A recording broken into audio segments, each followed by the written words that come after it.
नमस्कार। जय श्री राम। शिक्षाप्रद बोध कथाओं में आपका स्वागत है।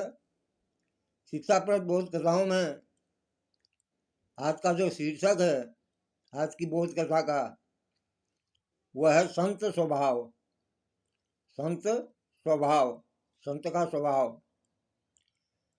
एक वाटिका के एक कोने में आम का एक विशाल छायादार वृक्ष था। उसके नीचे ध्यानमग्न एक संत बैठे हुए थे। आम के विशाल पेड़ के नीचे एक संत बैठे हुए थे, ध्यानमग्न थे वो। गांव के कुछ बालक खेल खेल में उस वृक्ष पर पके हुए आम देखने लगे।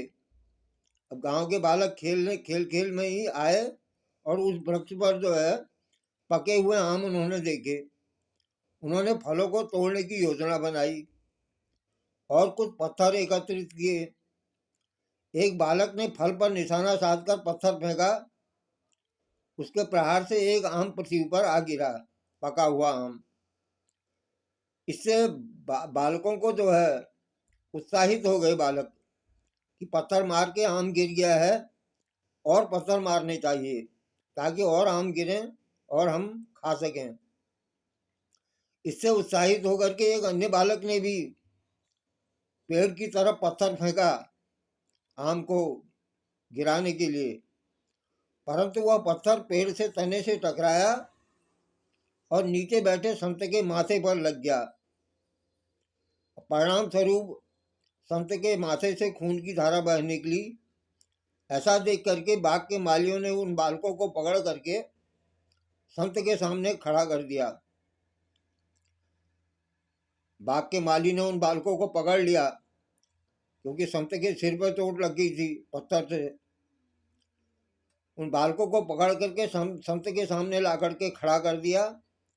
वे कहने लगे, महाराज, इन्हीं के पत्थर से आपको यह चोट लगी है, इन्होंने ही ये पत्थर मारे हैं। उन बालकों को देख संत की आंखों में आंसू भर आए।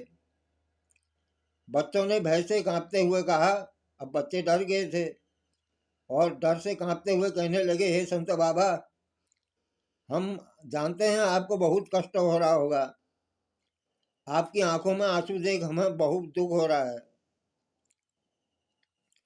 संत ने कहा, मेरे प्रिय बच्चों, जैसा तुम समझ रहे हो ऐसी बात नहीं है। सत्य तो यह है कि आम के पेड़ को तुमने पत्थर मारा, बदले में आम के पेड़ ने तुमको आम स्वादिष्ट फल दे दिया। तुमने मुझे पत्थर मारा, लेकिन तुम्हें देने के लिए मेरे पास कुछ भी नहीं है। यह सोचकर मेरी आंखों में आंसू आ गए। संत के मुख से ऐसे करुणा भरे वचन सुन करके वे बालक और माली उनके चरणों में गिर गए और बोले, हे महात्मा जी, आप ऐसा मत सोचिए। आपके पास ऐसा अमूल्य रत्न है जो कुमार्ग पर चलने वालों को सन्मार्ग की प्रेरणा देता है, और वह है आपका आशीर्वाद। आपके सिर पर चोट लगी, हमने आपको पत्थर मारा, फिर भी आपने हमको आशीर्वाद दिया। संत ने बच्चों की बात का सम्मान करते हुए आशीर्वचन के रूप में कहा कि देखो बच्चों, चोरी करना पाप है, वृक्ष पर किसी भी प्रकार का प्रहार करना हिंसा है। इन बुराइयों को त्याग दो, तुम्हारे जीवन में सदा खुशियों की बहार छाई रहेगी। यदि तुमको आम चाहिए थे तो तुम माली से जो है विनती करके आम मांग सकते थे, तुमको प्राप्त हो सकता था।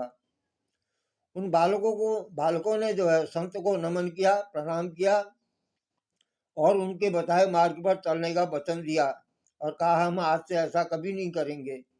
और सब जो है अपने अपने घर को चल दिए।